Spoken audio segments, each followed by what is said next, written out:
প্রিয় দর্শক, হাসিনা যে একটা ডাইনি আর খুনি এবং বিদেশে বাংলাদেশের ভাবমূর্তি নষ্ট করার জন্য আজকে ডেনমার্ক প্রবাসীদের উদ্দেশ্যে শেখ হাসিনা যে উস্কানিমূলক কথাগুলা বলেছেন, এই ভিডিওটা ভাইরাল হয়েছে এই মুহূর্তে।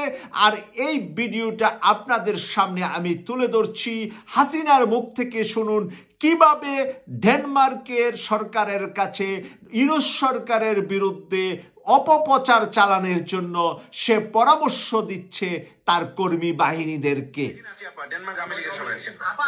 এখন আমাদের কিছু নির্দেশনা দেন, আমরা প্রবাসী থেকে কি করতে পারি এবং বাংলাদেশে আমাদের যে ফ্যামিলি আছে, আত্মীয় স্বজন আছে, আমাদের যে বিভিন্ন দলের নেতৃবৃন্দরা আছে, আমরা কিন্তু অর্থনৈতিক থেকে বিভিন্ন ভাবে সহযোগিতা করতেছি, যারা যেভাবে পারি আমরা বাকিটা আপা আপনি নির্দেশনা দেন, আপনার নির্দেশনার মতো আমরা কাজ করবো বাংলাদেশে এবং প্রবাসে। যেটা করতে হবে একটা হচ্ছে তোমরা যে দেশে আছো সেই দেশের আইন কানুন মেনে ওখানকার যারা নির্বাচিত প্রতিনিধি বা সরকার বা যে বিভিন্ন মানবাধিকার সংস্থা, তারপরে 165 জন সাংবাদিকের চাকরি নাই, তাদের একটা ডিটেনশন কার্ড বাতিল করে দিছে। 106 জন সাংবাদিকের বিরুদ্ধে হত্যা মামলা দিছে এবং আমাদের কতজনকে গ্রেপ্তার করে জেলে ঢুকাইছে, মানবিক জীবন যাপন করছে। সাংস্কৃতিক কাজ করতে পারে না, ব্যান্ড কোনো অনুষ্ঠান করতে পারে না, পাকিস্তান থেকে ব্যান্ড শো করায়, অথচ আমাদের দেশে ব্যান্ড শো যারা তারা এখন কাজ পায় না। এরা আবার এদের সাথেই ছিল, তারাও লাল রং লাগাইছিল, এখন আর তাদের পাত্তা নাই, কাজ পায় না। সেক্ষেত্রে কর্মগুলো বন্ধ, সমস্ত সামাজিক নিরাপত্তা যত গরিব মানুষ আমরা বয়স্ক ভাতা, বিধবা ভাতা, মুক্তিযোদ্ধা ভাতা যা যা দিয়েছিলাম সেগুলি সব বন্ধ করে দিয়ে সেটা রেখে গেছে। এমনকি মানে সারা দেশটাকে একটা রাজত্ব, খুনের রাজত্ব সৃষ্টি করছে। এই বিষয়টা যে মানবাধিকার লঙ্ঘন, সাংবাদিকদের উপরে নির্যাতন, সাংবাদিকদের অত্যাচার, মহিলা সাংবাদিকদের যেভাবে অপমান করছে, এই বিষয়গুলি জনমত তোমাদের তৈরি করতে হবে আন্তর্জাতিক পর্যায়ে। বিভৎস চেহারাটা ওইটাই আজকে মানুষের কাছে স্পষ্ট হয়ে গেছে। একটা রাষ্ট্র চালাতে সে টোটালি ব্যর্থ। এই জিনিসগুলি কি আপা আমি একটা বলি, ইন্দুর সাহেব রাখছে 4টা টোকাই রাখছে, সাথে 4টা টোকাই রাখছে।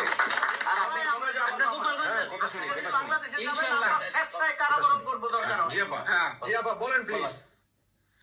ওই আগুন দিয়ে পড়ানোর পরে যেটুকু অবশিষ্ট ছিল সেটা লুট করতে গেছিল, চোর। জি, সুদখোর।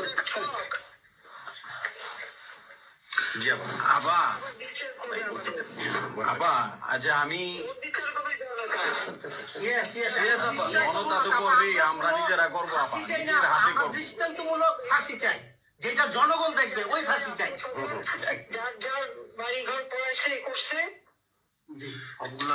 আবার দেশের থেকে সব গরিব মানুষ এখন গ্রামে যাচ্ছে, খাবার পাচ্ছে না, কিচ্ছু পাচ্ছে না, খুব কষ্টে আছে সাধারণ পাবলিক, খুবই খারাপ। আপা বৃহত্তর নোয়াখালীর অবস্থা অনেক খারাপ। আপা সারা বাংলাদেশের অবস্থা খারাপ বানায় রাখছে ওরা। আপা সারা বাংলাদেশটাকে একটা বদ্ধ ভূমি বানায় রাখছে, যেখানে সেখানে হত্যা, মানে এমন কোন লোক নাই যারা এখন শান্তিতে আছে। সবাই একটা কথাই বলে যে আগেই ভালো ছিল, আগে সরকারি সবাই বলে, আমরা বলে প্লিজ বলেন আপা প্লিজ। প্রত্যেকটা জায়গায় তো এইভাবে, এবং এখন আবার সে ওই আরেকটা পদক্ষেপ নিচ্ছে, এদিকে প্রায় 80 জন প্লাস আরো 35 জন, সেই সাথে 300 লোক, তারা জেলা, উপজেলা, ইউনিয়নে সার্ভে করতে পাঠাচ্ছে। সবাইকে বলে দাও ওই সার্ভে করতে কারা যায়, কাদের নাম লিখছে।